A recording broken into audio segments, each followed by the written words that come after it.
എടുത്ത് മാറ്റണോ? ഇത്രയും വണ്ടികൾ കിടക്കുന്ന കണ്ടുകൂടെ എനിക്ക്? 9-നും 10-നും ഒറ്റ വണ്ടി വഴി കടന്നു പോരുത്. രണ്ട് സൈഡും ബ്ലോക്കാ.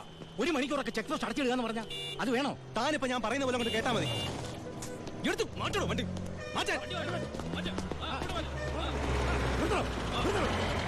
ചേട്ടനും അനിയനും തമ്മിലുള്ള വാശിക്കായി ഈ പ്രഹസനം. കഷ്ടമാണ് സാർ. SP യുടെ ഓർഡർ അനുസരിക്കാതെ പറ്റൂ. സാർ ഒരു കോളുണ്ട്. ആരാടോ? SP ആണ് സാർ. സാർ, പാലക്കാട് ചിറ്റൂർ വൻ തീപിടുത്തം. നമ്മുടെ ഫയർഫോഴ്സ് സഫീഷ്യന്റ് അല്ല. കോയമ്പത്തൂർ ഇൻഫോം ചെയ്തിട്ടുണ്ട്. ഏത് നിമിഷം അവിടുന്ന് ഫയർ എഞ്ചിൻ വരും. So open the check post and clear the route. Coimbatore fire force വരുന്ന എല്ലാ ചെക്ക് പോസ്റ്റുകളും ഓപ്പൺ ചെയ്യണം. അറിയാം സർ. മാറ്റിക്കോ.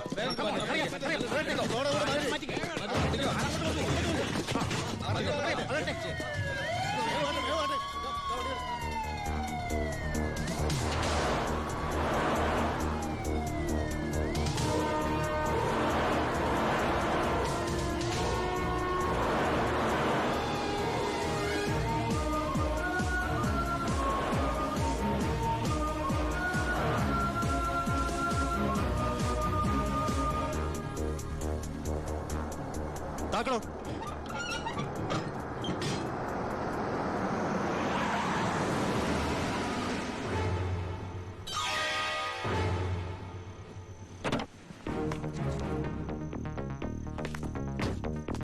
പാലക്കാട് ചിറ്റൂരിൽ വലിയ തീപിടുത്തം.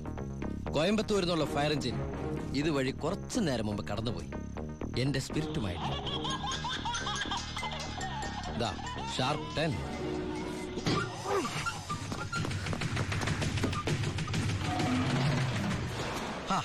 വിഡിത്തം കാണിക്കല്ലേ ബാലി സാറേ. ഫയർ എഞ്ചിന്റെ ഒക്കെ പിന്നാലെ പിടിക്കാൻ നമ്മുടെ ഈ സർക്കാർ ജീപ്പിന് കഴിയോ? വെല്ലുവിളികളാവാം, പക്ഷേ അത് നിന്നേക്കാൾ 4-5 ഓണം കൂടുതലുണ്ടവനോടാവരുത്. വരട്ടെ സബ് ഇൻസ്പെക്ടർ ബാലു ദാമോദർ.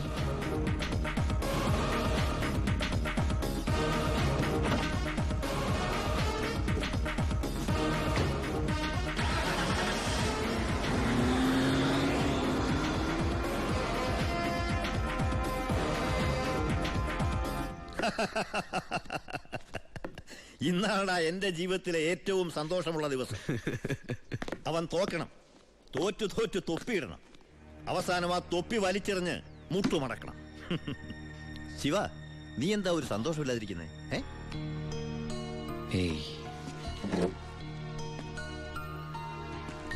എന്റെ അനിയൻ പഠിച്ച പോലീസ് ഓഫീസർ ആവണം.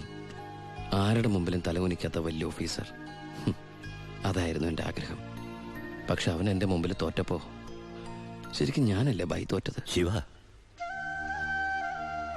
ഓരോ തവണ ഞാൻ അവന്റെ മുമ്പിൽ ജയിക്കുമ്പോഴും എന്റെ മനസ്സ് വിങ്ങായിരുന്നു. ഞാൻ ഈ തൊഴിൽ നിർത്തുകയാണ് ബൈ. ശിവ, നീ ശരിക്കും ആലോചിച്ചിട്ടാണോ ഈ പറയുന്നത്? ശരിക്കും ആലോചിച്ചിട്ടാ. എന്റെ ഈ മുഖാരും അറിയരുതെന്ന് ഞാൻ ആഗ്രഹിച്ചിരുന്നു. പക്ഷേ എന്റെ അനിയൻ അറിഞ്ഞു. ഇനി അമ്മ കൂടി അറിഞ്ഞാൽ പിന്നെ എനിക്കത് ആലോചിക്കാനും കൂടി വയ്യ. അമ്മ അറിയുന്നതിന് മുമ്പ് എല്ലാം അവസാനിപ്പിക്കണം. ഞാൻ നിർത്തുകയാണ് ബായ്. നീ അങ്ങനെ പറഞ്ഞാൽ നീ വന്നതി പിന്നെയാ എന്റെ ഈ ഉയർത്തെഴുന്നേൽപ്പ്. നീ പോയാൽ അപ്പാ, ഇയാള് പോണേ പോട്ടെ അപ്പാ, നമുക്കൊന്നും ചെയ്യാറില്ലേ? ജോണി, ജോണി പറഞ്ഞതാണ് ശരി ബായ്. എന്നെ പോകാൻ അനുവദിക്കണം. എന്ന് കരുതി ഒരു ആവശ്യം വന്നാല് ബായുടെ വെളിപ്പുറത്ത് ഞാനുണ്ടാവും. പിന്നെ കണക്കിൽ കൂടുതൽ കാശ് ഞാൻ എടുത്തിട്ടുണ്ട് എന്റെ ബാധ്യതകൾ തീർക്കാനായിട്ട്. നിന്നോട് ഞാൻ കണക്ക് പറഞ്ഞിട്ടുണ്ടോ ശിവ? കടലിൽ കളഞ്ഞാലും അളന്ന് കളയണമെന്നല്ലേ ബായ്? വരട്ടെ.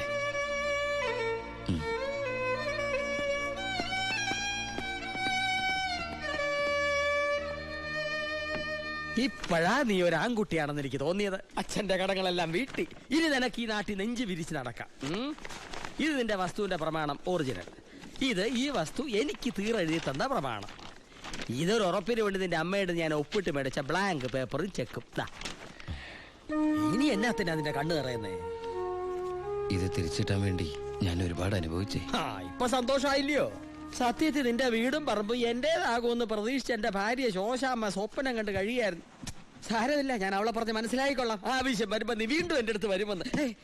ഈ എലുമ്പനത്തിനാ എന്റെ ബാക്കി നിൽക്കുന്നേ. അന്ന് വന്നപ്പോ പറഞ്ഞില്ലേ ഫ്രണ്ടിൽ കയറി നിൽക്കരുതെന്ന്. ഞാൻ കൂടെ മാറിയുന്നേ. ഇത് പണം വെക്കുന്ന സേവാ. അയ്യോ, കുറച്ച് നേരത്തെ പറയാറുന്നില്ലേ? എല്ലാം കറക്റ്റ് അല്ലയോ? ഒന്നും ബാക്കിയില്ലല്ലോ.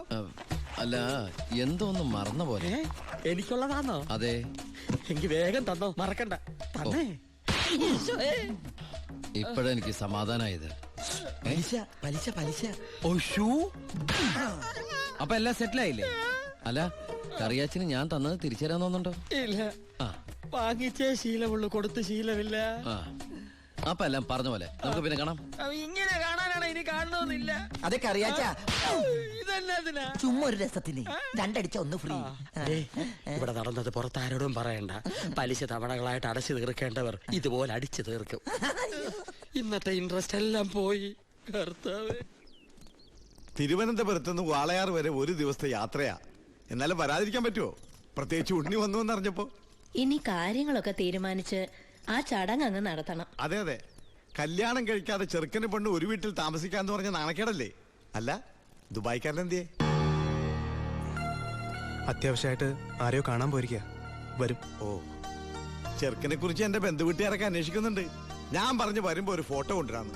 അതിനെന്താ, ഇവിടെ എത്ര ഫോട്ടോ വേണമെങ്കിലും ഉണ്ട്. ഞാൻ എടുത്തോണ്ട് വരാം.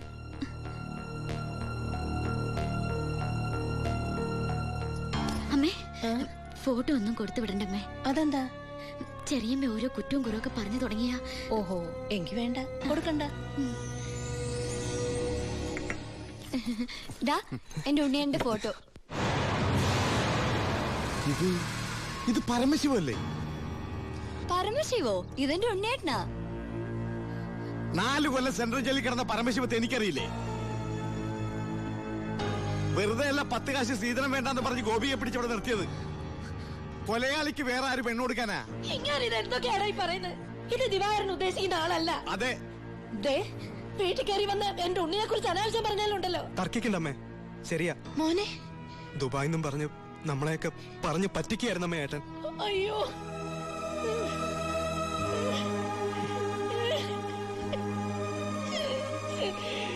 അയ്യോ.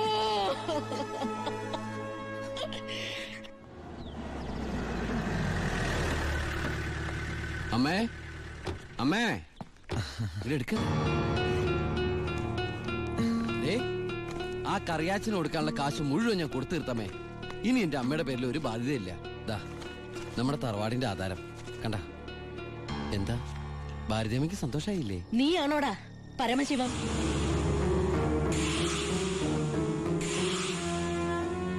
ചോദിച്ചത് കേട്ടില്ലേ? നീയാണോ പരമശിവം? അമ്മ, ആരതൊക്കെ?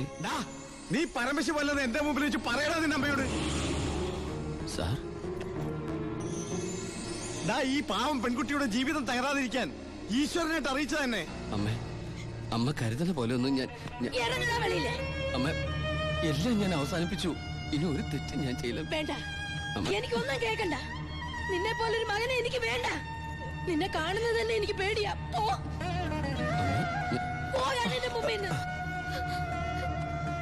ഗോപിയെ, എടുക്കടി നിന്റെ ബാഗ് സാധനമൊക്കെ. നിങ്ങളൊക്കെ കൂടി നശിപ്പിച്ചത് ഈ പെൺകുട്ടിയുടെ ജീവിത. ഇനി ആര് കിട്ടൂളെ? അവള് വരുന്നില്ല. ഗോപിക എന്റെ മോനെ കൊണ്ട് കെട്ടിച്ചോളാമെന്നാണ് ഞാൻ നിങ്ങളോട് വാക്ക് പറഞ്ഞത്. അത് തന്നെ നടക്കും. എനിക്ക് ആ മക്കള് 2. അമ്മേ,